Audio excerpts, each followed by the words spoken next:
Imagine what it would feel like to lose everything. Your job, your home, your family, your dignity. This has happened to thousands of the men, women, veterans, and young adults we serve at Working Wardrobes. What do we do to help? We provide career development services, life skills workshops, job skills training. We provide the perfect interview outfit, and we get clients placed in jobs. Call Working Wardrobes, 714-210-2460. Donate, volunteer, invest, hire.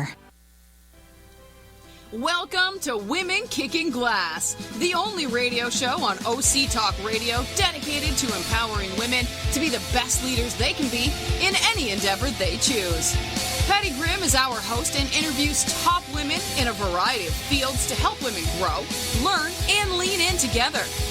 Patty has over 25 years of experience in primarily male-dominated fields in senior-level management positions. Patty is the owner of Advantage Training Limited, an organizational leadership team training company. She recently released her new book for women called Quiet Women Never Changed History. Be strong, stand out, and stand up. With the subtitle, Let's Go Kick Some Glass. And that's exactly what we're going to do. I suspect we might have a glass kicker or two in the house today. I think we have a couple of real glass kickers. So I have this absolutely amazing guest today, Shannon Colleary. She's a dating relationship expert helping people move from toxic relationships to real love. And her book is She Dated the #AssHats, but Married the Good Guy, How to Go from Toxic Love to Real Love in 12 Exercises. So we have a 12-step program for love, relationships, and recovery. I'm going to tell you a little bit about Shannon. She's a relationship expert. She's a sexpert and an author. She lives in Los Angeles and married to her screenwriter husband and has 2 daughters. She was a actress, which is a actress and waiter. Yes. While she was trying to get into Hollywood. Mostly waiter. Mostly waiter. Yeah. But you were in music videos with Slash and Babyface when Baby was a babyface. Yes, he was a babyface. He had a babyface. Yeah. Yeah. But you spent more than 10 years in relationships, toxic relationships, and so we're going to talk about that quite a bit today about some other interesting topics. But she's also a playwright who's written screenplays and work for Warner Brothers, Lifetime Televisions, TBS, Disney. She's been in O Magazine. She's been on the Today Show, Huffington Post, CNN, a whole bunch of different things. So I'm really excited to have you here today. Thank you so much. I'm thrilled to be here. Yeah. So and as I said to your technician, the lighting is better here than on the Today Show. So they need to get their act together. That means we need more people on this show. That's really important. Okay. Yeah, we got great lighting with our Facebook video going. So tell us a little bit about yourself and how you got into this. Yes. Well, I was a screenwriter for many years, and what I found, and I still do that occasionally. It's not the easiest thing to get work in right now, but I actually do have a script right now. Right. That is a woman empowerment script that's currently going into production, hopefully in Kansas. Oh, yeah. Yeah, so we'll see. But anyhow, I just started to write on a blog because I thought, I'm an author, I'm a writer, I need to get the words out there, the stuff out there.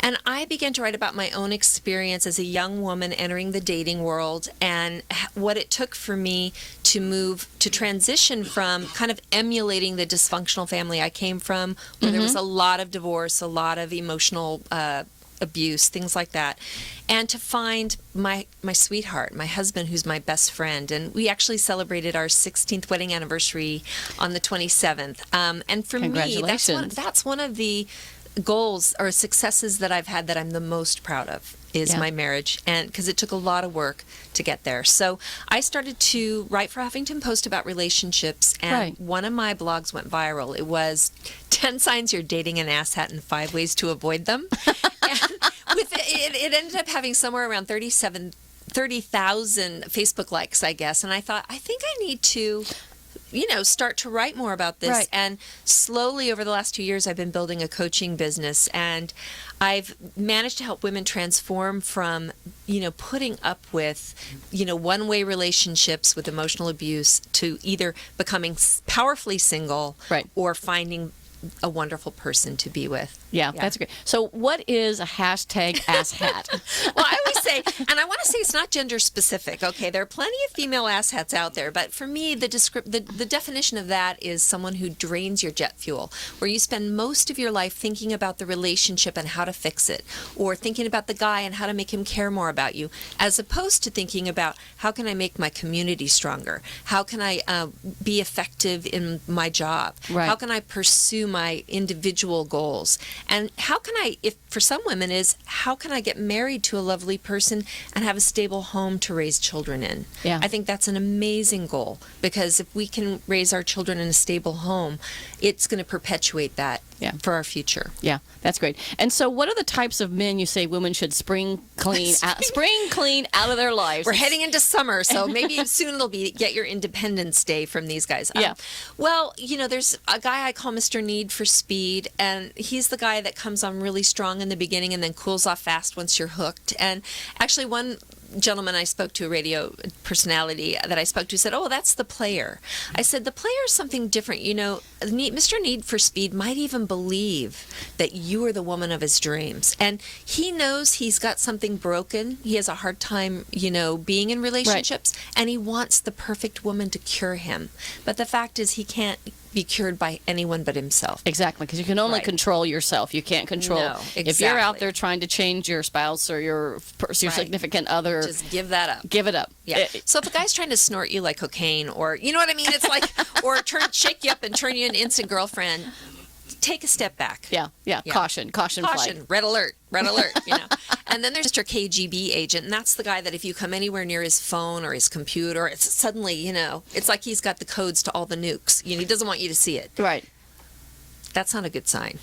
Okay. Yeah. Okay. And then what are some of the other ones? Mr. Moore mopes a lot? Oh, Mr. Mopes a lot. Yeah, that's the guy that, you want to have a date with him somewhere besides your apartment. You're like, would you mind coming out and meeting my family, my friends? And he always has excuses. But if you finally get him to go, he will oftentimes just shut down, just turn, the black hole of Calcutta. Right. And the reason is he doesn't want this to be a real relationship. He doesn't want the responsibility not only for your heart, but for the hearts of your friends and family. Right. Okay. Yeah. And some of the other ones, Mr. One-Way Street? Yeah, that's the guy that, you're always doing things for him. Maybe it's sex on demand. Maybe it's, typing up an essay for him when you need to be at work. Maybe, it's that guy that always needs a lot of maintenance and favors. Yeah. But like if you ask him just to show up on time, he acts like you asked him to spackle your whole apartment. It's like, right? That's the guy. Or, yeah. So you want to be in a relationship where you're not filled with resentment. And if you have a lot of resentment in a relationship, that means you're not taking care of yourself. Because you're giving, and he's taking, and taking. Right. And a lot of times we'll focus on that person and try to get them to change again, right? No, it's why am I allowing this? Yeah. What do I need to fix in myself that I allow this to continue?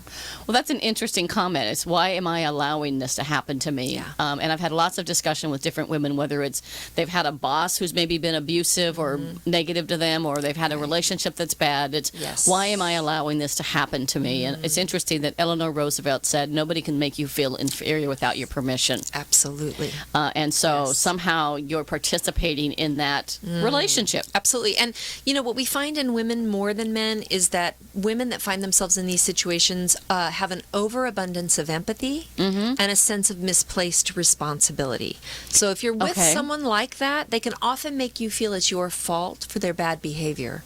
And you'll start to doubt yourself. Yeah. And when self-doubt comes in, you're in trouble. That's a downward spiral. It is. It is. Because then you start self-doubting yourself about more and more things. And it's like, what am I doing to... An interesting way to help yourself is to say, who else do I have in my life that treats me this way? And even more importantly, who loves me for who I am? You want more of those people in your life, the second ones. Okay. And then there was another one, and the Mr. You Suck. Mr. You suck. Guess what? It's what they say to you, okay? Okay. It's criticism, unwarranted criticism. So I'll give myself as an example. My first long-term relationship was in college. I was madly in love. And a couple months in, he started to point out that I had cellulite.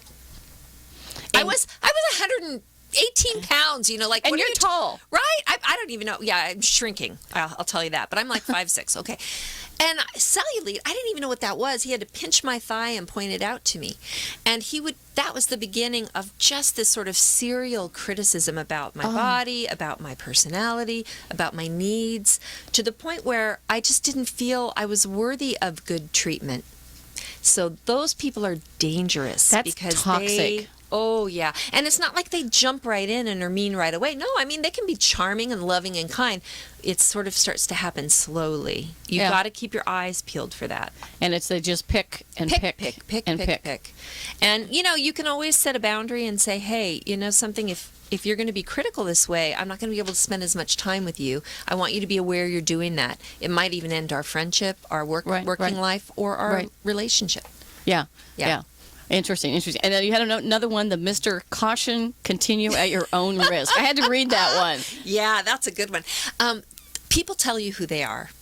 They tell you who they are. So I went into business with a gentleman who shall remain nameless, and as we a writing relationship, and as we worked together, it was lovely. I mean, we were having such a lovely connection. But he kept mentioning that people had told, other coworkers in the past had complained he wasn't a safe person for them to be around, or that he couldn't stay in a job because there had been too many reports about his behavior. And I thought, I'm not seeing any of that. You're lovely. I don't know what you're talking about. Yeah. Red lights. He was telling me who he was, and sure enough, I got bitten by that monster a few weeks later. So just listen to what people tell you. If they say they're not looking for a relationship, they're not looking. You're not going to change their mind. They're not looking for that, right? Yeah. If they say they don't want to have kids and get married, don't hang out long enough in the hopes that they'll change their mind. They'll change their mind, That's or I'll not change them to love kids. It's not going to happen. No, they tell you who they are. You need to listen. I heard an interesting quote on the radio this morning that says there's a lot of things about love. There are a lot of things about love that are important, but one of the things about love is never unsure. Absolutely. Isn't that interesting? I love that. Isn't that great? Yes. I don't know who said it. It was on Ryan Seacrest this morning on Kiss FM on the radio on the way to work way here this morning. That. That's love so is never wonderful. unsure. Yes. So if you feel those trust your women's intuition. If you feel those red flags or something in your stomach or your heart just doesn't feel right, you need to investigate if nothing else. Absolutely. It may turn out to be a false alarm. Yeah. But if it's a consistent behavior pattern, it's not going to go away. You have, I think, also for women who've been dating a while, look at your own patterns in dating. I have a client who's let me share her story from time to time, whose habit was to drink too much on her first dates. She wasn't a drinker, really, ever. Right. But she would use that to feel more confident To and relax. comfortable, to relax. But what it did was it kind of lowered her radar, and she would end up becoming physically intimate sooner than she would have maybe if she had. So we had to get her to give up the drinking on the dating, and it was tough because that was her mechanism to relax. And I said, you got to show up 100% there, Exactly. nerves and all, because you don't want to pick from a place of intoxication. Right, exactly. Right. So can women fall into these types too? Yes, absolutely. Well, for instance, I had a my parents are lovely and I love them, but the upbringing when they were 21 and 22 and young, they had to grow up, and so there were issues. So for me, I either was the one who was in a bad relationship with someone who took advantage of me, or these lovely men that really cared about me. I didn't treat them very well. I was on either side of the coin. I could never find the middle. For me, it took taking responsibility for my own behavior to solve that problem. Yeah. So, there's a gentleman named John. I'm sorry for 1998. I'm sorry. I'm apologizing now. Okay. For 1998. Yeah, it's been a while. Probably should have apologized sooner. Why do women get stuck in these toxic relationships? Yeah. And sometimes your girlfriends and family are warning you. They're saying like, this is not the right guy, Shannon. Why are you hanging around with this guy? He's always putting you down. Right. It's a sex and love addiction. So just as an alcoholic can't stop drinking, normal people can drink one or two drinks and they're done. Right. An alcoholic, one drink is too many. For a lot of us in my instance, I was a child who was a caregiver for one parent when I was from a very young age. I received love and affection by being perfect, by being a people pleaser, by being a wise child. So I continued that dysfunction as an adult. And so this stuff is deep. Yeah. So if you're in a situation, and love and sex addiction doesn't mean you're a nymphomaniac. It simply means the quality of the love and sex quantity is not the issue, it's the quality. Right. And the reason we can't walk away is that we're addicted. We have a chemical reaction in our brain. We adrenaline cycle in these relationships. We get caught up in the adrenaline. The sex seems sexier because you're always afraid it'll never happen again. So it's like when you date a normal person and you start an intimate relationship, you're like, I don't know, I think I'm kind of bored. Oh my God, this is kind of boring. And, at the time I was in a 12-step program, a relationship program for recovery. And my sponsor, when I started dating my husband, I'm like, I just don't know if I'm attracted to him. She said, go on one more date. One more date is now 18 years later. Good advice. She amazed me. So if you feel, don't judge yourself for being addicted. Get to work on the cycle of addiction. Just get to work on it like it's homework. It's a project. Get a therapist, a coach, go to a 12-step group or a religious group, whatever, and start working on your love addiction. So you talk about the 12 exercises or the 12 things you can do. Let's talk about a few of those. I will. Well, number one, know what you want. I say create your perfect mate based on the values you want to live by. He's not blue-eyed, 6'4" with a job at Forbes. He's a man who values what you value. Maybe what you value is creating a healthy, loving family. Right. Having kids, having... Yes, maybe these are your values. And I think a lot of us it's a very difficult time to be a woman because of what the advertising world does to us, constantly objectifying our bodies and selling us like products. And it's always been there, but we're seeing this 3,000 times a day as opposed to 3 times a day because of all the outlets. Right. So a lot of young women think that it's not attractive to have needs or goals, especially not marriage and children, because that's not feminist. That's not strong.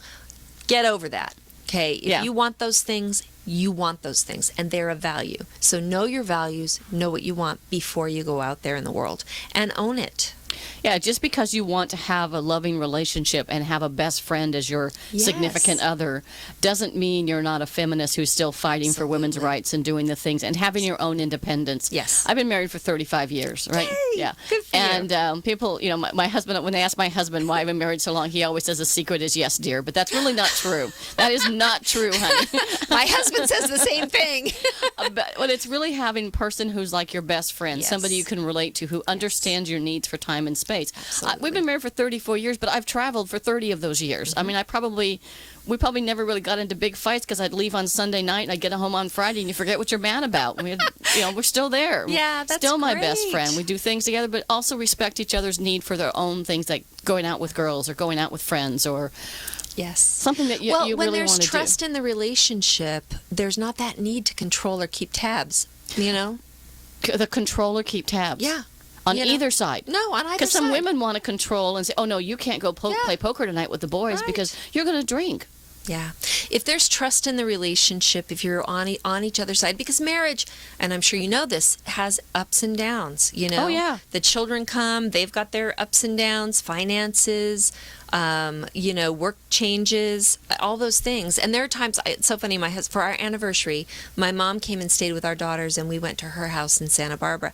All of a sudden, how lovely. It was so beautiful. And all of a sudden, I thought, this guy's pretty sexy. Wow. I kind of forgot about that part of him. Because, now these children have, ears like bats. So, we're in lockdown. We can't get away with much intimacy unless they're at school.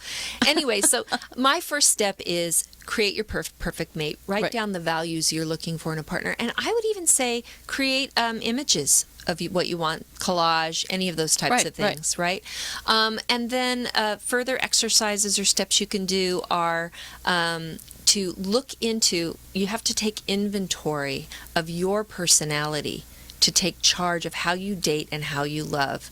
And what you do, and I actually have worksheets that I work through my clients with very gently. We look at where we have resentments, who we resent, what they've done, and what is our part of this that we need to clean up. Right. So if you resent your partner because it's a one-way street, what part of it is your yours to clean up? What do you have control over?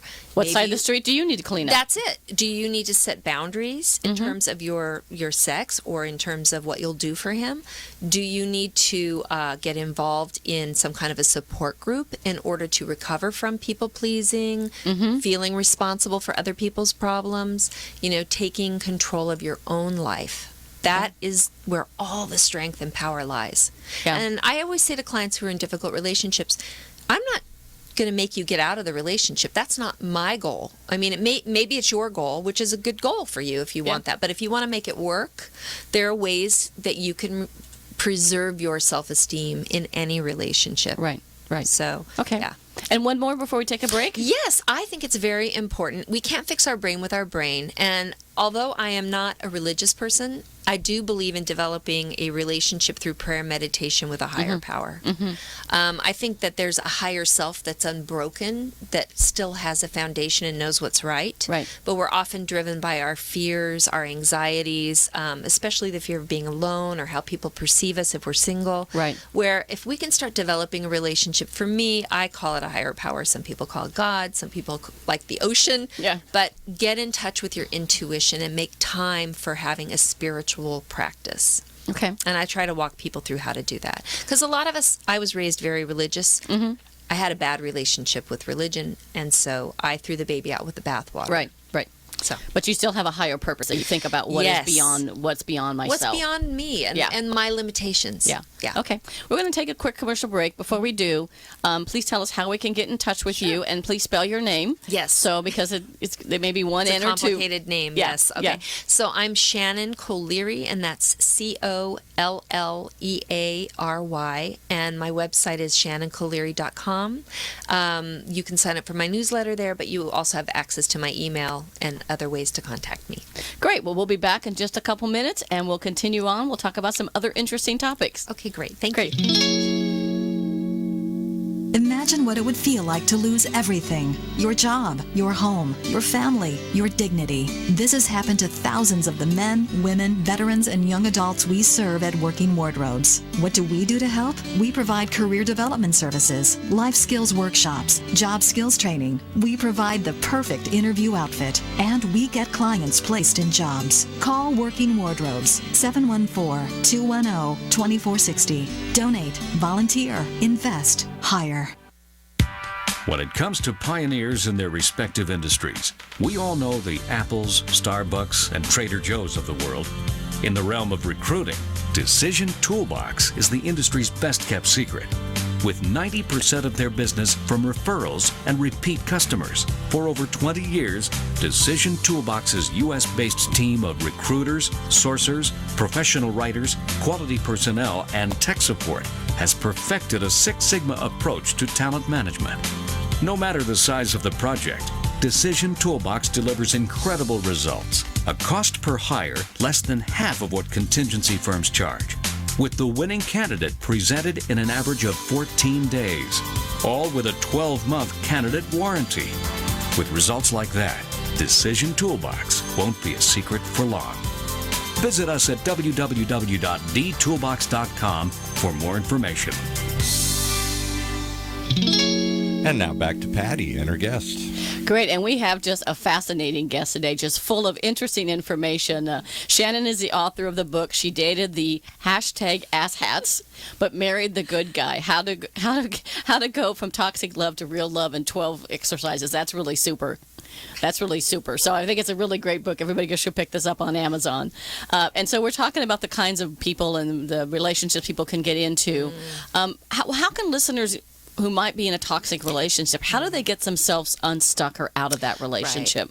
Right. As always, I would say turn the focus away from him and what he's doing and put it on you and what you're doing and how you can change yourself. I'll give you an example. In my last, what I call toxic relationship, I really wanted my boyfriend to come to my best friend's wedding. I was a maid of honor, and he hemmed and he hawed, and he didn't want to go, and we'd been together for 5 years, and I should have, insanity is doing the same thing over and over again and expecting a different result. Exactly. And so I thought, well, I managed to get him to agree, and then an hour before we were supposed to leave, he bailed. And I was furious. And I had been there a million times. That fury, that resentment, that anger, even though I knew, should have known better. Right. And I'm sitting in the car, I'm so angry, and I thought, what part of this is mine? What part of this? Great question. Right? What part of this is mine? Yes. I walked back in, I sat down next to him, and I said, I invited you to the wedding because I want to get married. And I thought if you came to the wedding, you might see it's not such a bad thing, and then you'd want to marry me. So that was my agenda. I didn't even realize it until now, and I'm sorry. I should have been more forthcoming. Got back in the car, went to the wedding. By the time I got to the reception, he was there. Really? Yeah. And, it doesn't mean that ended up being a great relationship for me because I couldn't change him. All I could do was be who I really was when I was with him and try to understand what are my motives? Mm-hmm. What is my agenda? Yeah. And how am I in denial and lying to myself in order to stay stuck? Those are key questions. Yeah. Why? How am I lying to myself? Why am I lying to myself? Yes. What is my part of this? And what is my agenda? Yeah. And then going internal versus looking at them and blaming them. You have no power there.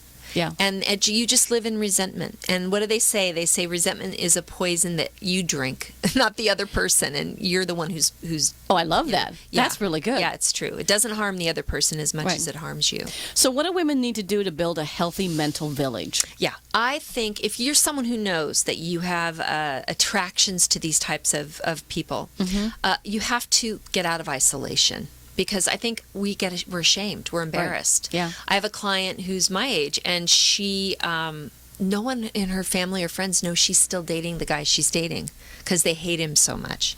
So she actually has lied about what's going on. And so for her, she has to get out of isolation. Maybe you go to 12-step recovery for relationship issues like Al-Anon if you have an alcoholic in your life or an addict of some kind, or you go to Codependence Anonymous, or you go to your church group and you find someone that you trust who won't judge you, and you share your secrets and you get them out there because with safe people. Yeah. You get a therapist, you get a coach, you build a village, you surround yourself with people whose job it is to support you in your recovery from these relationships. Do not isolate. That's deadly. Yeah. And if you're with an abusive person, your life can get very small. Yeah, because they don't want you to get out of that circle either, and you don't if want there's to too because much you're health, around you, you're not going to put up with that crap. Yeah. Yeah. Especially if you are asking for help. Ask for help. You deserve it. Yeah, you deserve it. You deserve it. You deserve it. That's really important. You do. That's really important. Regardless of how bad you feel about yourself, just listen to that little voice. You deserve it. Or listen to my voice. You deserve it. You deserve it. Exactly. I was sharing in the commercial that I have a friend I've known for 40 years, probably 35 or 40 years. We were in banking together, and she had a bad relationship with her ex, and then a terrible relationship with that, and one bad relationship after another. At one point in time, she finally said, okay, anybody I date, more than 2 dates, has to pass the girlfriend test. That is so great. There were 3 of us that we had to meet this guy and give him a thumbs up or a thumbs down. That is so great. And I thought it was, and she did eventually find a wonderful man, and a man completely different than I'd ever thought she'd be involved with. She is Miss Pasadena, Miss Perfect, and everything you could imagine. He's a hunter, a fisherman, goes, just completely opposite, and they're as happy as they can be. They travel. Great. They're just wonderful. And what's so great about your friend is that she obviously had a good friend picker. Yeah. So you might have a bad man picker, but if you got a good friend picker, lean on your friends. I mean, they don't lean on them for recovery, but certainly know that the quality of love that they're giving you is what you want in your romantic life as well. And I really want to go back to being clear about what you want, what really was going to make you happy. Yeah. In our family, we have a pretty big family, not huge, but a pretty big family that's very vocal, very touchy, very huggy, and very kidding of each other. I mean, we're always spurring each other on. And I know when my daughter was dating, after she had a bad relationship and got out of it, she was dating, and eventually the guys that she would date would have to come to a family dinner. Good. With 24 family members, all yelling and screaming and talking with their hands and throwing things. And I'll never forget, she brought home this one guy, and he was, a fairly nice guy. And we had on some comedy tape. I think it was Foxworthy. I can't remember his first. Jeff Foxworthy, one of his tapes, You're a Redneck When, right? Yeah. Which I could identify with some of those. because I used to be. I was born in West Virginia. Ooh, so. I love that. Great. I'm actually a coal miner's daughter, to be honest. Wow. But anyway, we played this video, and he never laughed. Oh, that's a problem. And the whole family went, dump him. Did she? She did. Oh, my goodness. The next day. That's so funny. My sister, there were a couple of men that her daughters dated, and she said one daughter would always take our advice. When we said get rid of him, she would, but the other one won't. So your kids are all different, you know? Yeah. So how did you find Mr. Good Guy? Well, it's interesting. We were friendly acquaintances. We were both at UCLA in the screenwriting department. And I just saw that he was so conscientious. I just saw that he was when he made a commitment, I saw him following through in his work life.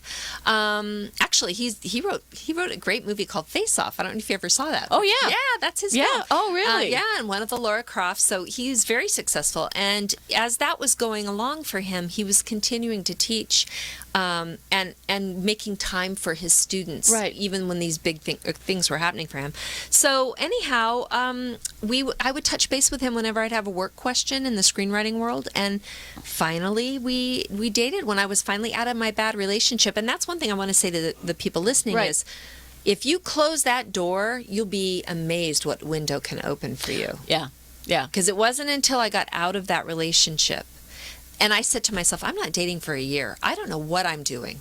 And I worked really hard with my mental health village. Right. And so when he and I started dating, it just felt safe. Yeah. It felt like a safe place where I could completely be myself. And it took a while for me to really fall in love with him. Yeah. And I think for him too. But I think that's okay, you know? That's okay. Yeah. Easy does it. Doesn't have to be boom, boom, boom overnight. Yeah. So. And when you're in that toxic relationship, just to get out of it and go into something different. Yeah. And don't use another man to get out of it. You know, just get out of it. And then take some time to land. Yeah. Yeah. So what advice would you have for women that need to get out of this talk? They're falling prey to this over and over again. Yeah, I would say you're repeating a cycle of Buy dysfunction. your book. The book has a lot of great exercises. I hate to promote myself. I also do have something on my site called Love School. And I walk, it's an 8 to 10 week program, and I walk my clients through it, and it's all about either how to make the relationship you're in better or how to get out of it. Yeah. And how to set boundaries with those people that you can't leave. Yeah. You know, because some of us are going to be raising children with an ex. You know, they're not going to ever be out of our lives. Right. We might have a family of origin that we have to deal with, that we have to be able to manage. So, yeah, you can make a lot of quick changes, a lot of recovery changes quickly, and then keep working them over and over as your life continues. Because spiritual enlightenment or recovery is a lifelong process. It never stops. No. It should be a continuous learning. It It's is. like I always tell people when I'm even doing leadership workshops, I tell people if you're in a situation and something goes wrong, ask yourself what happened, why did it happen, and what would I do differently next time? And I say, when something goes well, do the same thing. What happened? Why did it happen? What would I do differently next time to create that same result? Like I found the right person. And so just having that in that time and space to question about what I should be doing differently. Yeah, and I think a lot of times because we're so angry with ourselves, there's a lot of self-hatred that takes place. Self-hatred keeps us stuck. Yeah. And I think the first thing you do is you have to be so kind to yourself. I always say, take a photograph of yourself when you were a very small child, maybe even at a traumatic moment in your life. Right. And put that somewhere you can see it every day, and just tell that little child that how much you love them, how you're willing to get better for them, and you want to be able to take care of them. Right. Because we all have those little people inside of us, right? You know, the baby, the toddler, the adolescent, pop up from time to time. Yeah. And so self-compassion is the best way to recover, not self-criticism. Yeah. So one of the things we were talking about before the show was and I was sharing some stats recently of some things that are pretty scary out there about going on against women. And one of them that I shared with you is that date rape is actually now the #1 crime on most college campuses. And that's reported cases. There are many, many cases where girls never report them because they're embarrassed to say they got themselves into that situation. Yes. You were a victim of date rape. Yes. Tell us about that, and Sure. really specifically about the danger signs that young women out there that are entering college or in college or even high school should look out for? Well, number one, I will say this. I wrote an article. It's called It Happened to Me, A Letter to My Daughters About Date Rape. It was on NPR. Great it was title. on Huffington Post, and it's on my blog, which is a different website. It's the woman formerly known as beautiful.com. That's my blog. It's a very long name. So I was in Europe on spring break. I was in a semester abroad in London, and I was a very naive person, very trusting person, and I'd made a bet with my girlfriends, the first one to get kissed in Italy, because the boys were so handsome. They were so handsome. It was like, this is the land of the beautiful people. I mean, it was just crazy, you know. And we were all single, of course, because we were on a semester abroad, and but all quite innocent. I'd only had one boyfriend. A couple of the girls were still virgins. I mean, we were not a wild group by any means. Right. However, what happened is we were targeted by 3 Italian boys. They had obviously, so these types of people can work in a pack. And they're looking, and they're watching and looking for the sometimes vulnerable. It's premeditated. It can be premeditated. Wow. So they bought us things to drink. They didn't drink, and we drank. I didn't realize it till later. So we were becoming intoxicated, which makes you very vulnerable. Okay, so don't do that. Like, I always think about the girls that are in fraternity houses. Don't go to the second floor alone. Don't go to the second floor. You know, I mean, don't go to the second floor, period. Just don't go to the second floor. Don't take a drink that you haven't seen being poured, you know, because of, you know, the date rape drug. So, and then do not go somewhere isolated with someone you do not know well. Don't do it. You know, you're going to meet in public. You're not going to invite them to your dorm room that locks. You're not going to invite them somewhere where people can't hear you if you need help. We ended up down on an isolated beach in a changing shack. I wanted my kiss, so the others left and headed up to shore. I turned for my kiss in the shack, and the next thing I know, I'm in a battle for half an hour to get away from him, and he's telling me he has a knife, he's going to kill me. Right? Yep. I managed to get away, so he was not able to complete the act. But so I was so ashamed of myself and embarrassed, because I felt like you know, I deserved it because I wanted a kiss. Right. I wanted a kiss. Right. So you know, if you look at that article, it's going to show you a lot of the red flags that we missed. One, that these boys were together and they took us as far away from the town as they could. Right. So they isolated you. They isolated us. They brought us alcohol. They didn't drink anything. Okay. And then there were signs of aggression, you know, right away, where there was a lot of sex talk. And one of the girls in the group's like, I don't feel comfortable with this. We need to go. Yeah. And the other thing is, stay together. Do not get separated. Yeah. Your girlfriends are your best defense against date rape. And by the way, even if you do all those things, it can still happen. And even if you don't do those things, you don't deserve to be raped. So even afterwards, if you feel it's partially your fault, report this guy. Report this, because it's probably what he does. And he's going to do it to someone else. And I always ask people, imagine, you know, remember how you felt in that time, that situation, how embarrassed or how bad you felt or how scared you felt. I felt like an idiot. I was so mad at myself. And why would you want to pass that person on to do that to somebody else? Exactly. Yeah. Yes. Yeah. So something I don't talk about much, and it actually happened to be in high school. It wasn't really date rape. It was almost a rape, and I don't talk about it very much. And I was driving home from school, and I'm at a traffic light, and my passenger door was open, and a guy hops in, and he's got a knife. Oh my God! And he tells me to drive down these streets, and he's got a knife, and he's going to rape me, and all this kind of stuff. And I finally drive down this one street, and I see a little, probably about a 12-year-old kid with a bicycle, and I opened my car door and jumped out, grabbed the kid and said, take me to your parents. This guy's kind of just trying to hurt me. I didn't tell him what. And I ended up, the police came and they did the fingerprints on my car, and the guy went to court. Turns out he not only raped several other women after me, but he killed one. Oh my God. And I had to go to court. And I don't very seldom talk about that. I don't think my kids even know that that happened to me. And my husband might, but I'm not really sure. You know, I think women... It was very, very scary. When we talk about empowering women, we have to tell them that there are predators and we are prey. Right. And just because you can't think that it's disempowering to own that. The fact is, we're not as physically strong as men. We're just not. Yeah. And so you have to, if you're out in the bush and you're an antelope, you keep one eye peeled for the lion. Be aware. Yeah. I'm sorry that happened to you. Yeah. But how amazing that you got the hell out of there. Because a lot of people wouldn't have even, because what happens to women is we freeze. There's another thing I learned in a self-defense class is to vocalize. Trigger your voice. I didn't realize I was whispering the whole time we were fighting. No, no, no. And it wasn't until I said no that the adrenaline. Right. So that's what women do. We want to hide from it. We want to, yeah. Yeah.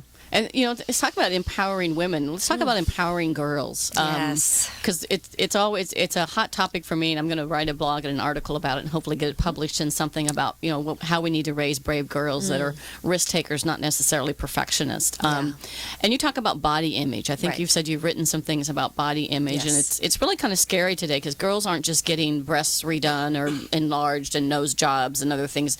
They're actually now getting thigh surgery to cut out so they have that thigh gap. Yeah. And we're talking girls 12, 14, 16 years old, so they're skinny. Yeah.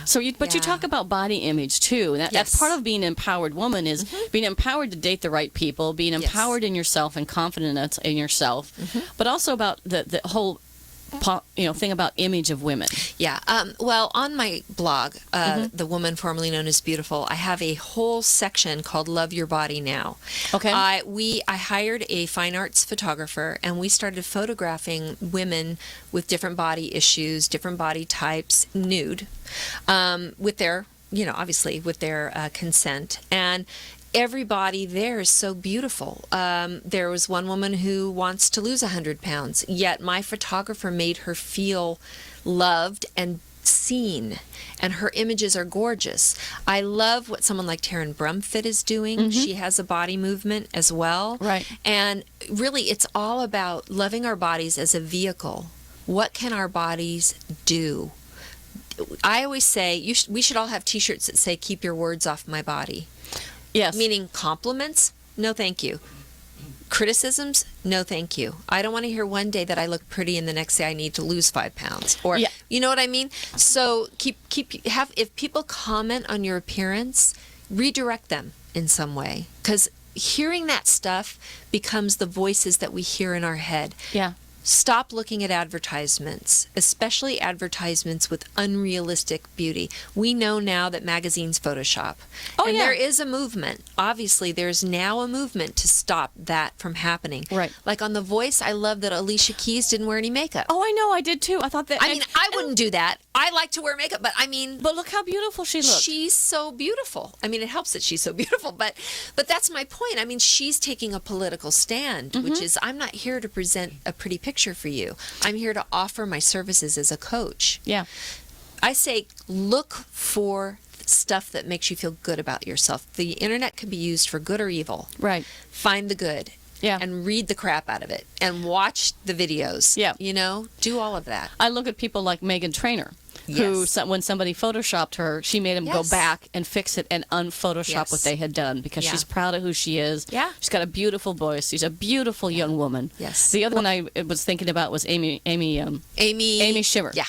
Because I love her so much. Oh, I love her so much. But you know what? She said everybody takes it and she's fat. She's like, I'm a size 6 or something. Right. I'm not fat. I just have a different body image. And what's so frustrating is that fat's become a bad word. She may not have the rail skinny body of somebody, but she's a beautiful woman. Yes. That's the thing. Why is fat a bad word? Why? Generations ago, if you wanted to have extra fat because that meant you were curvy or that you were well-to-do because you could eat. You look at the old pictures when you go to a museum, like when you were in Italy, you go to a museum and look at how large the women were and how beautiful they were painted and just interesting. It's just, I wish we would allow a rainbow of beauty. And I do think we're heading in that direction. I really do. There are a lot of voices out there. It's funny, my daughters are naturally thin. I was that way when I was young too, just little tiny bean poles. And now my daughters are like, we don't have any butt because big butts are coming up. Thank you, Kardashians. Not a lot of things I want to thank them for, but hey, big butts are back. And so, I say to them, listen, honey, the fact that you can't gain weight to save your life, there are a lot of girls that would like to have that issue. So it just really has to be focus on what your body can do. Right. How well does your mind work? How well do your legs walk? You know, how are you able to listen to beautiful music or create beautiful music? Yeah. I love women athletes because they're badass. Like, they can do a lot of stuff. Yep. Right? Yeah, So. I was really excited to hear that Serena Williams, tennis star Serena Williams, won. She's the highest paid athlete in the world, over and over men. No, I didn't know but that. she's also joined the equal pay movement that people like Jennifer Lawrence and Gina Davis and Patricia Arquette have all been on the thing about women earning equal pay. Well, now Serena Williams has jumped on that, and that is one powerful woman. Yeah. I mean, she's a goddess, She's right? beautiful. She's tall. She's got a fashion line. Yes. Really, I really. guarantee you every woman that's listening to this now has an issue with body image. Oh, I would, absolutely. you know, it's almost impossible to avoid. Yeah. Why isn't my hair like that? Or the fact that even And aging. I mean, you know, I'll turn 52 in 3 or 4 days. My body doesn't do what it used to do. No. But you know what's so funny is I realized just move slower. And you know what's so funny about moving slower is I feel that I'm more present in the moment. Right. And so there's a gift in that. Yeah, I'm older than you, and I used to do heavy weights and lifting and stuff. Right. And so now I do Pilo, which is Pilates and yoga. Nice. Which is nice and movement and peaceful and things that kind of calm you down. Take care of your body. Be I still kind. do some. Yeah, be kind to yourself. Yeah. So we're going to wrap things up a little bit. Want to make sure we know how to get in touch with you one more time. Sure. And then what words of advice do you have for women and young girls to go kick some glass? Oh, gosh. Okay. Well, first of all, you can get a hold of me at ShannonColleary.com. So that's ShannonColleary. Or you can find my book on Amazon. It's in paperback and also Kindle. Here's what I want to say. The voices that tell you that you can't do it and you're not good enough are not your voices, and they're not true. Don't listen. So when you hear those voices, just get mad. If you're going to get mad about anything, get mad at those voices and say, I'm going to prove you wrong. Exactly. I'm going to prove you wrong. Yeah. You know, and keep getting up. When you get knocked down, you could lay there and have a few short cries, but then get back up and keep moving. Yep, I say the same thing. You can lay there for a minute or two, but don't throw a pity Don't party. stay there forever. Don't throw a pity party. 24 hours of crying and then get up. Get up and ask yourself what happened, why did it happen, and what would I do differently to create a different result? Absolutely. That's pretty simple. Absolutely. And find your mentors like the Sheryl Sandbergs and the people, the women we see out there that are saying we belong here and we can do it. Yep. Yeah. Absolutely. You've been a fantastic guest. you. I really appreciate it. So Yes. this is Patty Grimm with Women Kicking Glass. Just a couple of quick things. You can get in touch with me at pattygrimm@live.com, and that's PATTIEGRIMM@LIVE.com. You can find this recording, this Facebook Live will be up on OC Talk Radio shortly. We'll also post it on my website, but also on my Facebook page, Women Kicking Glass 2. And Shannon will post it on all of her information. So you've been a great guest. Thank I you really for having appreciate me. it. And Yes. let's go kick some glass. Yes. Yes. Thank you. Thank you. Thanks for listening to Women Kicking Glass, the only radio show on OC Talk Radio dedicated to empowering women to be the best they can be.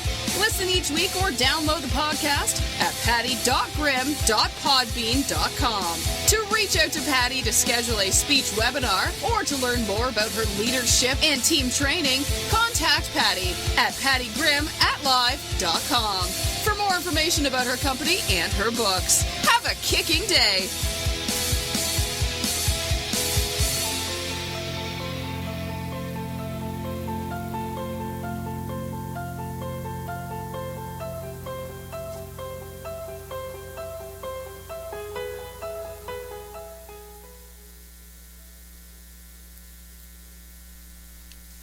Live from NPR News in Washington, I'm Lakshmi Singh.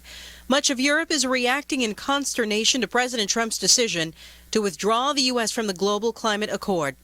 NPR's Eleanor Beardsley reports France, Italy, and Germany immediately reaffirmed their commitment to the agreement to reduce global warming. Though President Trump's announcement was not unexpected, it still stunned many across Europe. Yannick Jadot is the spokesman for the Ecology Party in the European Parliament. He said Trump's reasoning was astounding. His decision, it's full of lies, of post-factual figures, and it's a kind of the U.S. are moving away from their international responsibility. Jadot says he hopes Europe's reaction will be strong and that it will take up leadership on the climate pact. French President Emmanuel Macron says he'll meet with German Chancellor Angela Merkel in the coming days to reinforce their country's common actions. Macron says there is no plan B for the planet. Eleanor Beardsley, NPR News, Paris. British police have evacuated an area south of Manchester's city centre. Villa Mark says officers are investigating a vehicle that may be linked to the suicide bomber who killed at least 22 people and injured dozens more at an Ariana Grande concert less than 2 weeks ago. Greater Manchester Police evacuated people from homes and businesses close to a white Nissan Micra found in the Rusholme area of the city that is currently a focus of their investigations. Authorities said Thursday that closed-circuit video evidence had prompted a search of that neighbourhood as they sought to understand how backpack bomber Salman Abedi built and transported his devastating explosive device. Police have released several CCTV stills of Abedi at a number of Manchester locations as they track his movements in the days leading up to the attack. Out of the 16 individuals arrested during the security investigation, 10 of them still remain in police custody. The city prepares for a pop concert Sunday, planned amid heightened security to benefit victims of the May 22nd blast. For NPR News, I'm Willem Marks in London. The Trump administration is asking the Supreme Court to review a case on the president's travel ban. NPR's Kerry Johnson reports the Justice Department says it is confident the executive order is well within President Trump's lawful authority to protect the U.S. and its borders. The administration says the president has the power not to admit travelers who come from countries that sponsor terrorism. Several lower courts have disagreed, finding the travel ban was motivated by discrimination against Muslims, not national security. One key issue in the dispute is whether courts can consider statements by President Trump and his advisors on the campaign trail, as well as after the inauguration. NPR's Kerry Johnson reporting. Jury selection has resumed in Ohio in the retrial of a white former Cincinnati police officer who killed an unarmed black man in 2015. Ray Tensing's first trial ended in a hung jury. Citing high-profile nature of the case, both sides have asked for a change of venue this time around. At last check on Wall Street, the Dow is up 67 points. This is NPR. A large protest over the Afghan government's response to a truck bombing this week has turned violent. Jennifer Glass reports from Kabul at least 7 people were killed today. The protest turned violent when demonstrators tried to march to the presidential palace in Kabul. Security forces opened fire. Hospital officials say some of the dead protesters had been shot in the head and the chest. One of those killed was the son of an Afghan senator. His body, wrapped in a bloody sheet, was briefly carried through the streets. Afghanistan's Deputy Interior Minister Murad Ali Murad says some of the protesters were carrying weapons and that police fired in self-defense. He said Afghan security forces were wounded as well.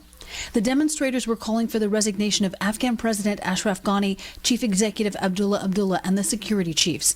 They blame the government for not doing enough to protect Afghans from attacks like the one that killed more than 90 on Wednesday.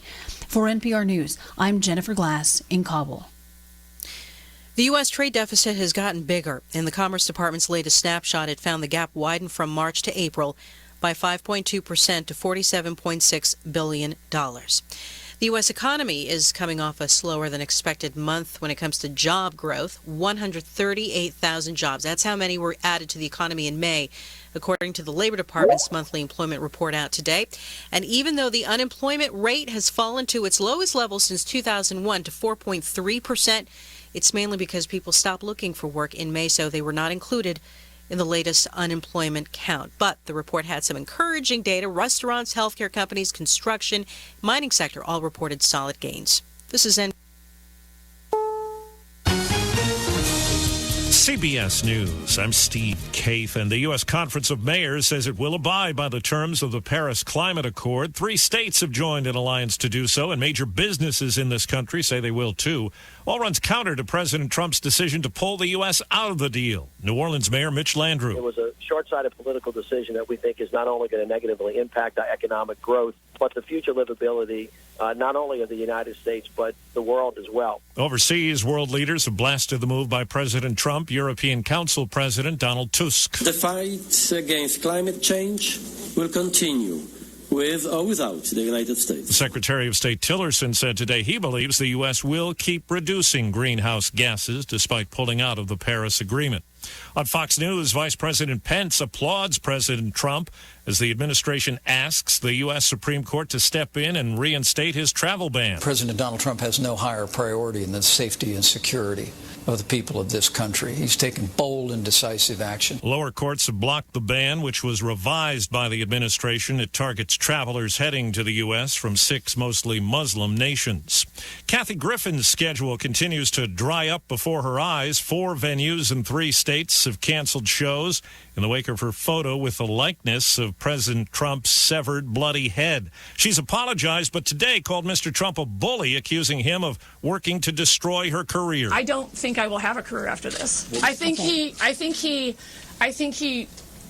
going to be honest, he broke me. He broke me. She says she is the subject of a Secret Service investigation.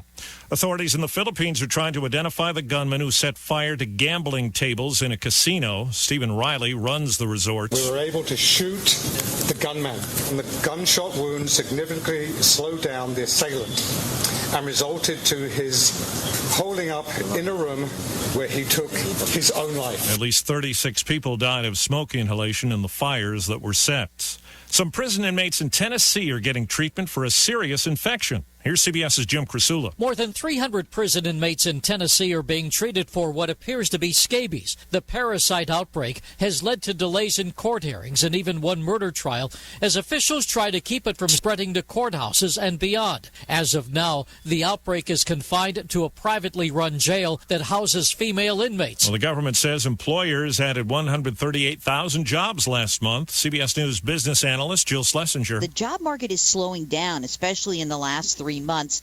Average job creation over the course of these 3 months, 121,000. That's much lighter than we would expect at this point in the cycle. The jobless rate dropped a bit to 4.3%. Wall Street Dow is up 66 points. This is CBS News.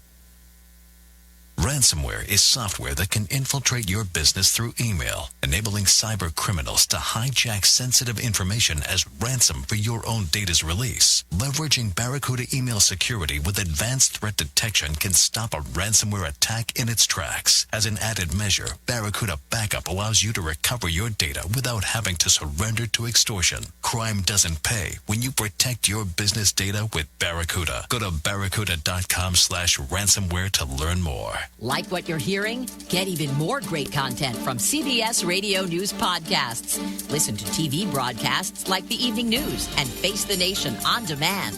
Or hear original audio programming like our weekend review show, The Weekend Roundup. You can also hear the story behind the story on Reporter's Notebook or What's Hot on Tech Talk with Larry Magid. Get these podcasts and more from iTunes, Stitcher, or Google Play today. Harley-Davidson's recalling about 46,000 motorcycles because an oil line can come loose, getting oil into the path of the rear tire. Those bikes were built from July of last year through early this year. White House moving ahead now with a rule that could imperil contraceptive coverage for hundreds of thousands of women. It is a sweeping revision of the government's contraception coverage mandate, greatly increasing the number of employers qualifying for exemptions from the mandate by claiming a moral or religious objection. Your boss doesn't like that you're on birth control, you may find that it's no longer covered by insurance. Democrats call it a sickening plan to roll back women's access to contraception. As the New York Times points out, it could go into effect as soon as it's published in the Federal Register. Jim Taylor, CBS News. Lupin Pharmaceuticals says it's recalled some of its birth control pills after a customer noticed pills packaged out of order that could lead to an unwanted pregnancy. Steve Kathan, CBS News. From Washington, this is VOA News. I'm Michael Brown reporting. A day after President Trump announced he is withdrawing the United States from the landmark Paris Climate Accord, U.S. Secretary of State Rex Tillerson appeared to try and slow the avalanche of disappointment internationally over Trump's decision. Well, it was a policy decision. I think it's important that everyone recognizes the United States has a terrific record on reducing our own greenhouse gas emissions. It's something I think we can be proud of, and that was done in the absence of a Paris Agreement. I don't think we're going to change our ongoing efforts to reduce those emissions in the future either. So hopefully people can keep it in perspective. The leaders of Germany, France, and Italy, in a highly unusual move, issued a joint statement expressing regret at the decision. British Prime Minister Theresa May did not sign the joint statement, but says she spoke to Trump Thursday night about his decision. I made the UK's position clear to President Trump last week at the G7 meeting, as did the other G7 leaders, and I made the UK's position clear to President Trump last night. Canada and Japan have not signed that letter, neither has the UK, but we all have the same view, that we remain committed to the Paris Agreement. I spoke to President Trump again last night. I made it clear that the UK would have wanted the United States to stay within the Paris Agreement and that we continue to support the Paris Agreement. Trump said the United States was getting out of the accord because it costs millions of U.S. jobs with its restrictions. He described the pact as very unfair to the United States and beneficial to other major polluters like China and India. China is the world's biggest polluter, followed by the United States. For details on much more news, we invite you to join us at our website, voanews.com. This is VOA News. Iran has kept advances in its nuclear program within the parameters set under the 2015 accord it signed with world powers. A new International Atomic Energy report says Iran has greatly reduced its nuclear activities and kept its stock of enriched uranium below the agreed-upon limit. Iran agreed to the nuclear deal with a number of Western nations in 2015 after years of simmering tensions surrounding the country's nuclear aspirations. President Trump has asked the country's highest court to revive his ban on travelers from 6 Muslim-majority countries, including Iran, Libya, Somalia, Sudan, Syria, and Yemen. The Trump administration asked the Supreme Court to review the legality of the ban that was struck down by the lower courts. The latest ruling against the travel ban came from a federal appeals court in May. American military officials say U.S.-backed Syrian Democratic forces have pushed within 3 kilometers of the Islamic State's de facto capital in Syria. Officials say the major battle for control of Raqqa from the Islamic State militants could begin in the coming days. The Southern African nation of Lesotho heads to the polls on Saturday. This vote comes 3 years earlier than expected after lawmakers forced out the prime minister and called a snap election instead of stepping down. VOA's Anita Powell reports from Lesotho's capital, Masora. The main contenders in Lesotho's parliamentary election agree on the most important things. The people of this impoverished mountainous nation need improved access to water and electricity, better education and health services, and more job opportunities. These are promises that the previous 2 government coalitions have failed to deliver, as their alliances collapsed amid vicious political infighting. That's why Lesotho is voting Saturday for the 3rd time in 5 years. More than 30 parties are running in 80 districts. But the vote boils down again to a contest between the 2 powerful coalitions that have bitterly fought for power since 2012. Some 1.2 million Basotho have registered to vote. Results are expected Monday. Whichever coalition comes out on top will choose the next prime minister. Anita Powell, VOA News, Maseru, Lesotho. Manila's police chief said Friday that 36 people suffocated from smoke after a gunman stormed into a casino hotel complex, setting fire to gambling tables before fleeing with a bag of casino chips. The suspect was found dead early Friday of an apparent suicide in an adjacent hotel. The incident at the Manila casino came as Philippine military has been battling Islamic State-linked militants in the southern city of Marwawi. For more news, join us at voanews.com. I'm Michael Brown reporting here in Washington. That's the latest world news from VOA. With SRN News, I'm Bob Agnew in Washington. White House Communications Director Michael Dubke has resigned. Kellyanne Conway, the White House counselor, told the Associated Press today that Dubke had handed in his resignation before President Trump's recent overseas trip.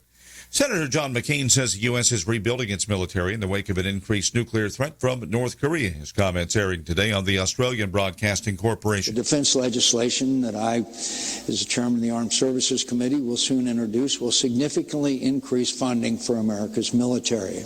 After years of debilitating cuts to our armed forces, we will begin restoring their readiness, growing their size, and modernizing their capabilities.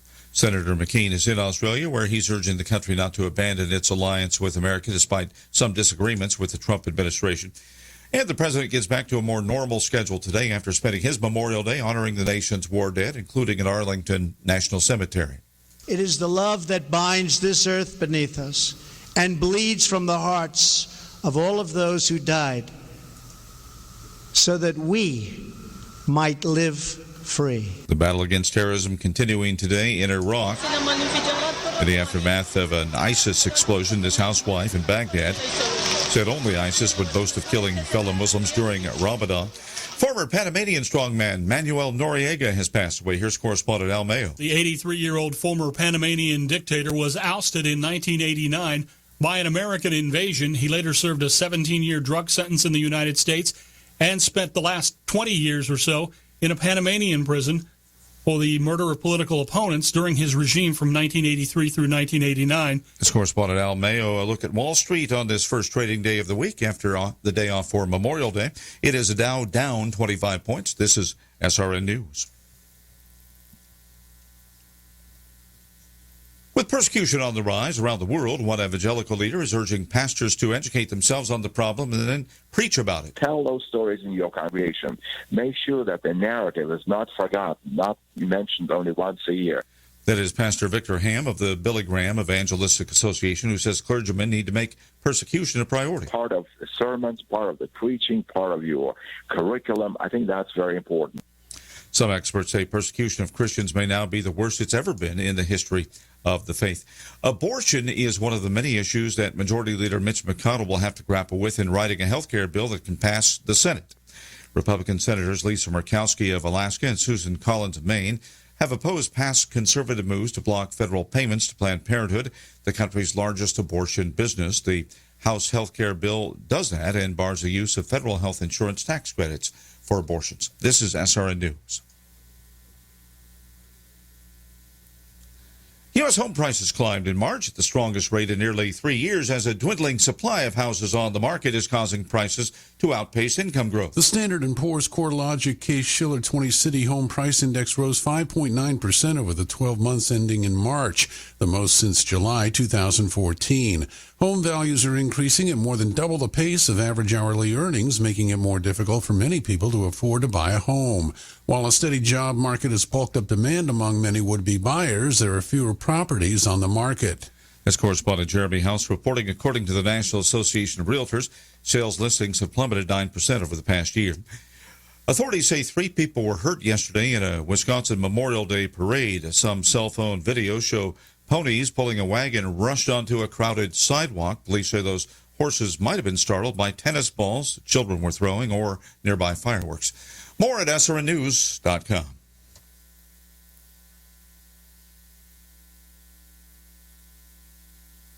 This Marketplace podcast is brought to you by Dell. Small business never slows down, so Dell's dedicated U.S.-based advisors are ready to help with tech solutions tailored to your business, like finding the right Dell PCs with Intel Core processors. Call 877-BUY-DELL and connect with a Dell advisor today. And by Norton Core. Do you have internet at home? If you do, then chances are you have a Wi-Fi router. And if you have a router, that means cyber criminals could hack into your home Wi-Fi network to access data from your connected personal devices, like credit card numbers, private photos, and more. Introducing Norton Core, a secure Wi-Fi router for the connected home. Norton Core discovers connected personal devices, identifies vulnerabilities, and helps secure them. If a device is breached, Norton Core quarantines.